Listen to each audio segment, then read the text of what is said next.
First he stole valor, and now he's stealing alpha. The blooming idiots over at Bloomberg trying to hype up the manly features of a man who put tampons in little boys' room. Check out this headline. Tim Walz's masculinity is terrifying to Republicans. They argue that Kamala's running mate embodies qualities that Republicans value, but he does not fear women, black people, or the future. Dana, it's a hilarious premise. Who would you trust in terms of defining masculinity? A party that can't define a woman, who think men should participate in women's sports?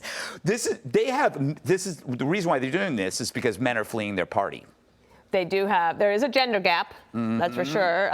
But women are more reliable voters. Yeah, that's true. Men, so, I mean, maybe they've got something there. I do think Rich Lowry from National Review had a good line. He said that Walz is an MSNBC commentator's idea of a folksy politician who can appeal to middle America.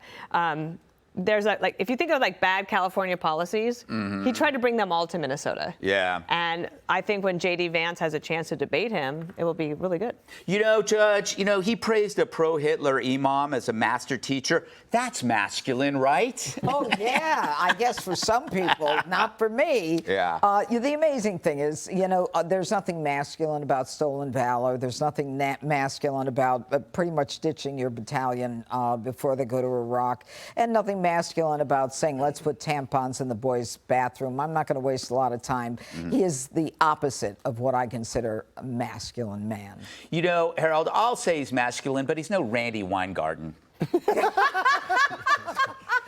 I don't believe that men should participate in women's sports. I will say this. I think the power of Walz is there's something about him. There's something warm and authentic about him that people like.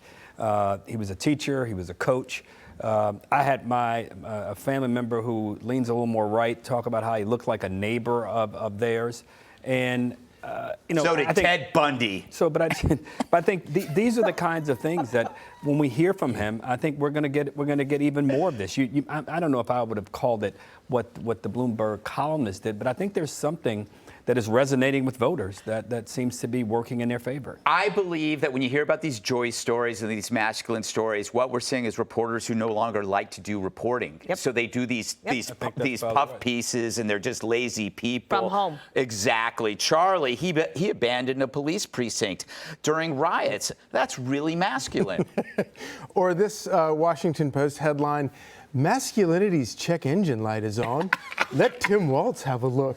Yes. By the way, since when were they pro-masculinity anyway? I know, and it's gone from toxic masculinity to tonic masculinity. Yes. It's really, really freaking weird.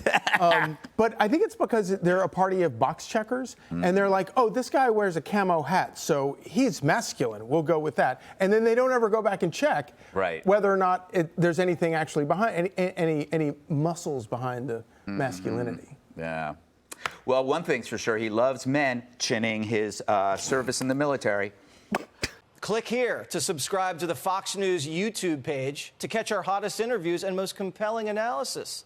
You won't get it anywhere else.